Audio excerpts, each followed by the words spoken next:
Qurilish va kommunal sohada ro'y bergan muhim voqealar tafsiloti bilan hafta dayjesti. Surxondaryo ulkan bunyodkorlik maydoniga aylandi. So'nggi 5 yilda Surxondaryo viloyatida 22618 xonadonli ko'p qavatli uy-joylar qurilib, foydalanishga topshirildi. Shundan 9200 xonadonli 156 ta uy o'tgan yilda barpo etildi. Ayni paytda Boysun, Sariosiyo, Jarqo'rg'on, Angor va Termiz tumanlarida zamonaviy sharoitlarga ega yangi O'zbekiston massivlari bunyod etilmoqda. Prezident qaroriga muvofiq aholini arzon va sifatli uy-joy bilan ta'minlash maqsadida yangi O'zbekiston massivlari qurilishi Denov tumanida ham amalga oshirilishi rejalashtirilgan. Ishchi guruh tomonidan mazkur hududda 22,5 gektar maydonda rejalashtirilgan loyihalar taqdimoti bilan tanishildi. Shuningdek, Zafaron mahallasida 6,8 gektar maydonda yoshlar texnoparki va savdo markazi loyihalari qurilishiga start berildi. Vazirlik mutasaddilari hamda soha tashkilotlari hamkorligida qurilish materiallari ishlab chiqaruvchilari va yetkazib beruvchilar ishtirokida seminar yig'ilish tashkil etildi. Unda qurilish materiallari, uskuna va jihozlarni realizatsiya qilishda hisobvaraq fakturalarini rasmiylashtirish jarayonida mahsulot va xizmatlarning identifikatsion kodlaridan foydalanishning amaldagi tartibi hamda kutilayotgan o'zgarishlar muhokama qilindi.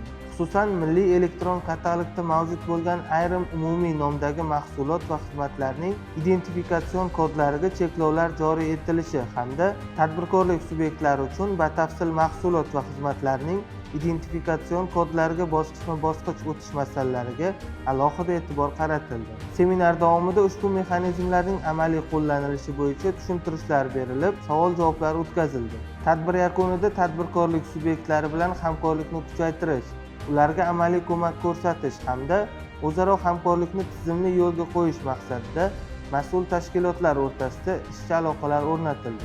Arxitektura va qurilish sohasi faxriylari ishtirokida davra suhbati bo'lib o'tdi.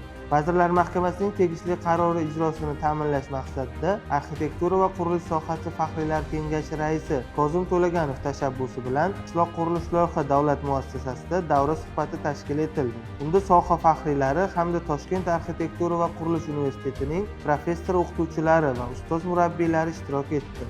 Tadbirda arxitektura va qurilish sohasini rivojlantirishda faxriylarning boy tajribasi va amaliy ko'nikmalardan keng foydalanish, zamonaviy talablarni izchil joriy etish hamda milliy arxitektura an'analarini saqlagan holda rivojlantirish masalalari muhokama qilindi. Tadbir yakunida arxitektura va qurilish sohasiga munosib hissa qo'shgan loyiha mualliflari, arxitektorlar va muhandislarga faxriylar kengashi tomonidan kengash faxriysi maqomi topshirildi. Kadrlar malakasini oshirish yo'lida yana bir hamkorlik. Qurilish va uy-joy kommunal xo'jaligi vazirligi huzuridagi Kompetensiyani rivojlantirish instituti hamda O'zbekiston quruvchilar assotsiatsiyasi o'rtasida memorandum imzolandi. Mazkur memorandum tomonlar o'rtasidagi hamkorlikning umumiy tamoyillarini belgilab, qurilish sohasida kadrlar salohiyatini oshirish, institutsional rivojlanishni qo'llab-quvvatlash hamda ilmiy-amaliy yondashuvlarni joriy etish va rivojlantirishga qaratilgan.